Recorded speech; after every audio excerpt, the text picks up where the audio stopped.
Hello. So, a quick video about coming together. The video that I'm going to send you is great. It's really comprehensive. It covers everything, and I can send you the tab that he wrote. You'll see what I mean. I'll write it in the group chat. But I noticed that he didn't talk about one thing, which I think it'll make it a lot easier if I talk about it. So the thing that he doesn't mention, I think, this is the bass line. Basically, we've got, and you'll see he'll go through all of this. 5th fret of the A string. Now I'm playing that with my first finger, and then you'll see him slide up to the 12th fret of the A string with his little finger. And where does he put his little finger in the first place to slide up? He puts it on the 7th fret, basically, because look, the size of his hand, or the size of one's hand, is basically your little finger is going to go on the 7th fret. And also, the 6th or 8th fret, that's not the right note. Neither of those notes are in the right scale. They're not in the scale of the song or the key of the song. So this note is. So it's not a bad place to put your little finger. Having said that, it's a grace note, by which we mean you don't spend any time here. It's not so that you hear both this note and this note. You don't want to hear both of them. You don't really want to hear that 7th fret note. Of course, you catch it a bit, but basically you don't want to hear it. That's what a grace note is. You barely hear it. It's as soon as I pluck it, the finger slides up from fret 7 to fret 12.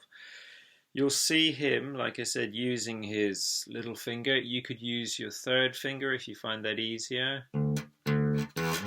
I spent a bit too long on it then because I'm not used to using my 3rd finger.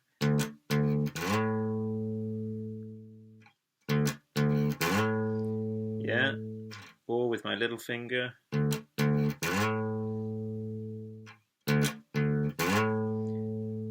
Okay, so I hope that's okay. Basically, you're not sliding up from the 5th fret because the next thing you need to do is catch the 10th fret of your thinnest string, yeah, of the G string. So if you had your first finger here, it'd be impossible to get to here on time, yeah? So play that first note with our first finger, then use either the 3rd finger or the 4th finger to play a grace note, and immediately slide up.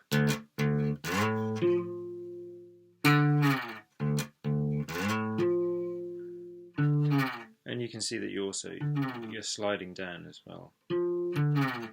You kind of let go of that slide. When you've got your hand back in position to play that first note, which is at the 5th fret. Yeah. Okay.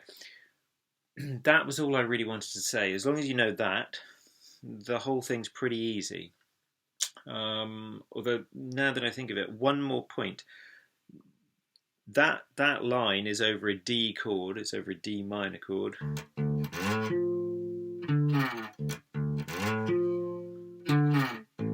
And then we have an A chord, and the bass plays the open A string. And then you get this figure, open A string, and then the very next note is the 5th fret of the G string. Now notice I play that A, yeah, that open A string. When I play this next note on the G string, 5th fret, I do not want my A string to keep ringing. So what do? Usually, if you was, it's all about context, but usually if your hand was staying in place, I would just put my finger that I just plucked, or my other finger, but I would put a finger on the string to stop the note, yeah? There's the note ringing out, and if I want to shorten it, stop it, I just put the finger back on it, or the other finger back on it. First finger, second finger. Yeah, whichever one you prefer. But because I have to get to this string, I have to get from the A string to the G string and pluck that. Well, that makes it pretty difficult to do the muting with the fingers.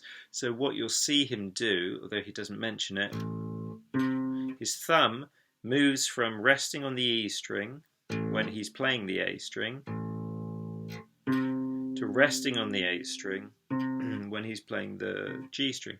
And that resting on it serves two functions. It stops the A string as we want it to do, because we want it to be a staccato or short note. But also, it stabilizes your hand for your finger to pluck that top G string, yeah? And remember, we're doing those rest strokes, yeah? All the time, actually. So remember, the rest stroke is you pluck the string, or you pull the finger upwards, and it comes to rest, hence rest stroke, it comes to rest on the string directly above the one that you've just plucked, yeah? So with this hand, with your picking hand, rest stroke, rest stroke.